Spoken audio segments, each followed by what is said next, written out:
Comme nous l'avons vu précédemment, dans l'expérience 1.2, on a produit le graphique et nous avons obtenu le graphique ci-dessus. On a pu éditer l'équation. On a vu que la masse est égale à 0,7088 fois le volume plus 12,251. On était rendu à évaluer c'est quoi la précision qu'il y a sur ces deux valeurs-là. Donc 0,7088, c'est la pente du graphique, mais ça se trouve être aussi la masse volumique de notre liquide. Donc, il faut en arriver à évaluer la valeur, l'incertitude de cette valeur-là.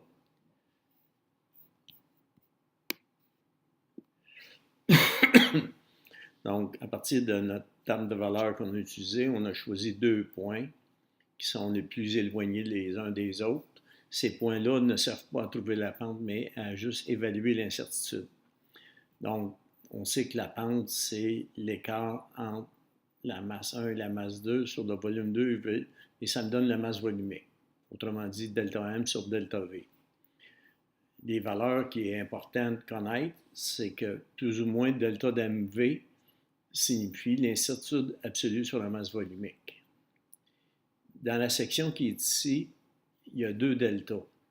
Delta M réfère à ce qui est ici, donc l'écart entre ces deux valeurs-là. L'autre delta avec plus ou moins, ce symbole-là représente l'incertitude absolue sur le delta de la masse. Donc, l'incertitude sur le delta de la masse, c'est égal à l'incertitude sur la masse 1 plus l'incertitude sur la masse 2. Comme il s'agit d'une soustraction, on sait qu'on additionne les incertitudes absolues.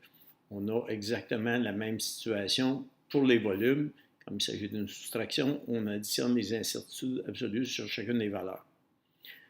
Donc, dans la section qui est ici, la pente, ça ne sert pas à trouver la valeur numérique de la pente qu'on a déjà, mais juste avoir une idée du calcul.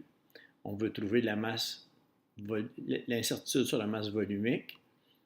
Donc, on peut, dans un premier temps, commencer à trouver l'incertitude sur le delta de la masse. Donc, l'incertitude sur le delta de la masse, comme notre balance était précise à plus ou moins 1 gramme, on a fait deux mesures, c'est la somme des incertitudes. Donc, j'arrive à une masse, un delta de masse qui est de 30 avec une incertitude de plus ou moins 2 grammes.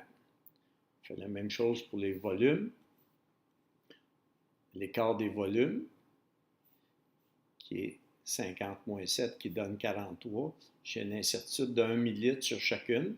Donc, mon résultat, j'ai 43 plus ou moins 2 millilitres. Donc, première des choses, on a trouvé les incertitudes absolues sur mes deux calculs. Maintenant, pour trouver la masse volumique,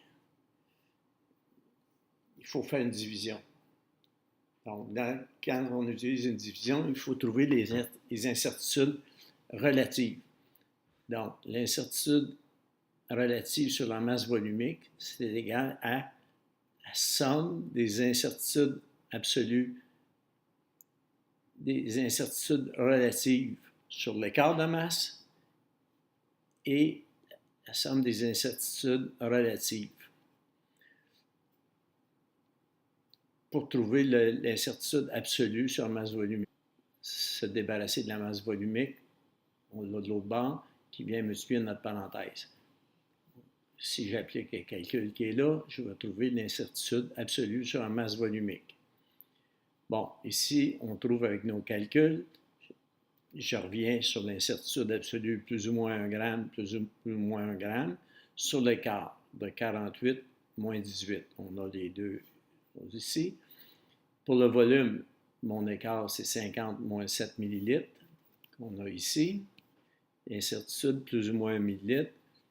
Donc, j'arrive à plus ou moins 2 grammes sur 30 grammes. Incertitude relative. Plus ou moins 2 millilitres sur 43 millilitres. Incertitude relative. Je fais la somme des incertitudes relatives. Maintenant, L'incertitude relative, c'est comme une expression, un pourcentage ou une fraction.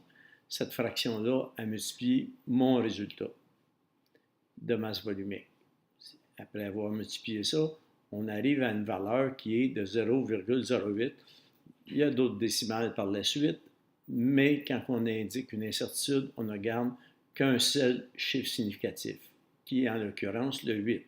Les zéros qui sont devant ne sont pas significatifs, ils sont juste là pour indiquer que j'ai affaire à une fraction décimale, donc 8 centièmes. Donc c'est le 8 qui est le premier chiffre significatif.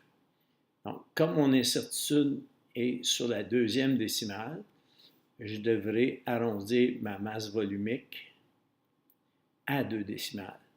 Donc, il va falloir que je coupe le 88. Comme 88, c'est plus grand que la moitié, je vais ajouter 1 à 70. Donc, la masse volumique, 71 plus ou moins 0,8.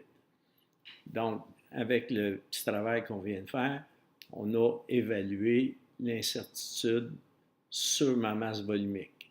Donc, le graphique maintenant devrait être réédité.